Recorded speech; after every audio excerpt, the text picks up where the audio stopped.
Hey, what's up, guys? It's Alex and Kush from the Suave gang here, and today we will be doing our first rap album review with ScHoolboy Q's CrasH Talk.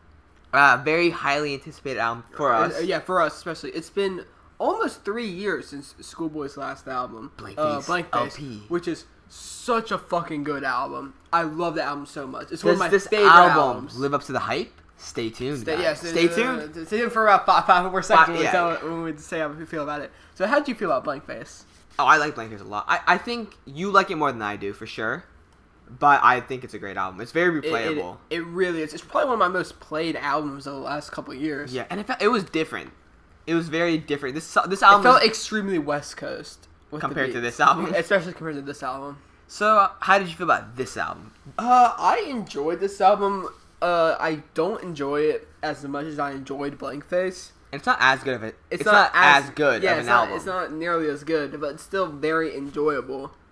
I just wasn't sure what direction he was trying to go with this. You said he was happy ScHoolboy, right? But, yeah, that's what he posted on his Instagram story. But at the same time, like the way he ordered the track list, it made no sense. There'd be like, it's not the most cohesive. Num Num Juice, and there'd be fucking Drunken Lies, and then 5200 in like right after that. Like those, it didn't like, you know, we talked about this like 10 minutes ago. But when you know how he says, crash test part 1, 2, and 3. Yeah.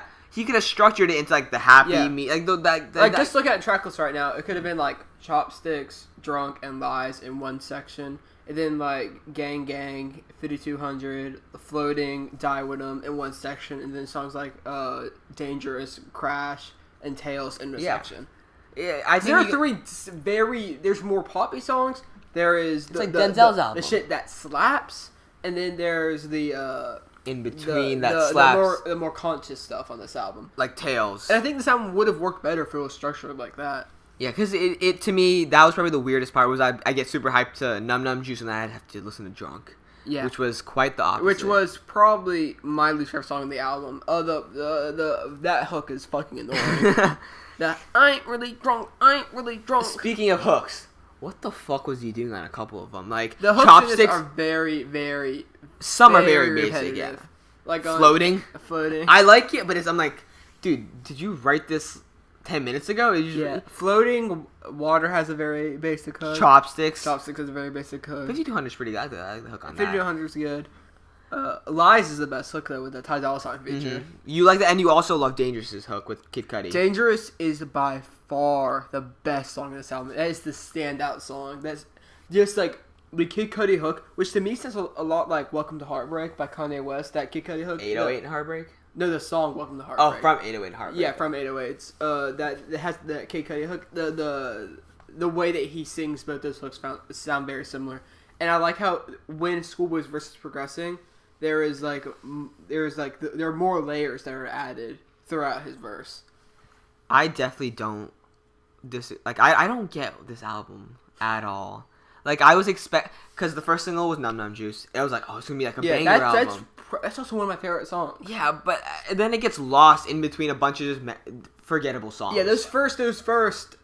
I would say the album finds its footing around track 6, and it's consistently good from there. Mm-hmm. But Water is also a weird song, which it's good. It's not bad. Yeah, Water's the most conflicted. I can't tell if I like it or not. I think it's one of those songs. It's a little baby song. Yeah. You don't listen to it because of its brilliance or anything. Like you listen to it because it's just it's an easy to listen to song.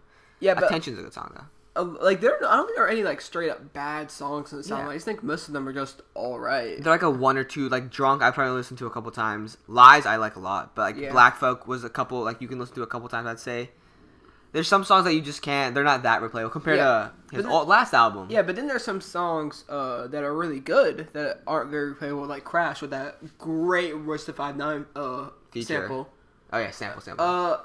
And one thing that I noticed about some of this, like CrasH, like really gave me like Habits and Contradictions vibes. His second album, I think, it sounded very much like that. I don't know what exactly it was about album? that. Yeah, ScHoolboy. The one after Oxymoron.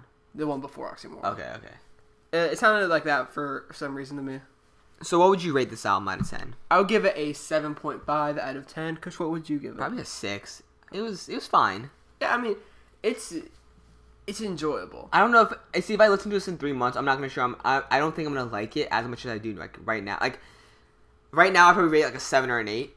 I like it. But then I know going back, I'm not gonna like a lot of the songs as much as I do right now.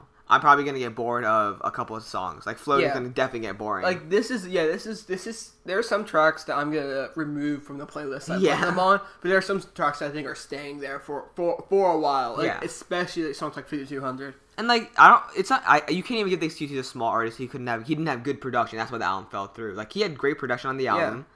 There are only a few beats that I thought weren't great. Yeah. And he got big features on it. Yeah. Every single one of his features is pretty big, I'd say. I would have liked an Anderson .Paak feature or a Kendrick or a Absol or J-Rock Kendrick is feature. kind of on it. I don't get what Kendrick does at this Kendrick point. does his TDE thing where he with just... weird-ass voice filter. Does an ad-lib or he just does an introduces the song. I don't know. I think Kendrick could have made a big difference. Like a one good Kendrick feature song could have like taken this album Kendrick off. hasn't been on a ScHoolboy album since Oxymoron. Really? Yeah, because he wasn't on Blankface. That's true. But so he did his ad-lib thing on Blankface. He loves those ad-libs. But okay.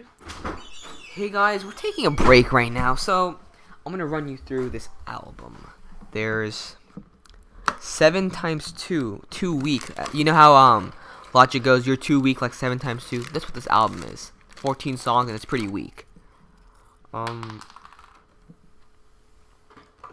There's a lot of black people in this album. There's like not a single white person, I'm pretty sure also. Is Kid Cudi black? Yeah, he's black.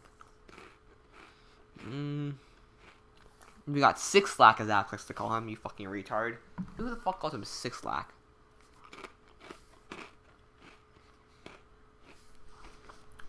Let's be nice up my butt. Let me try it.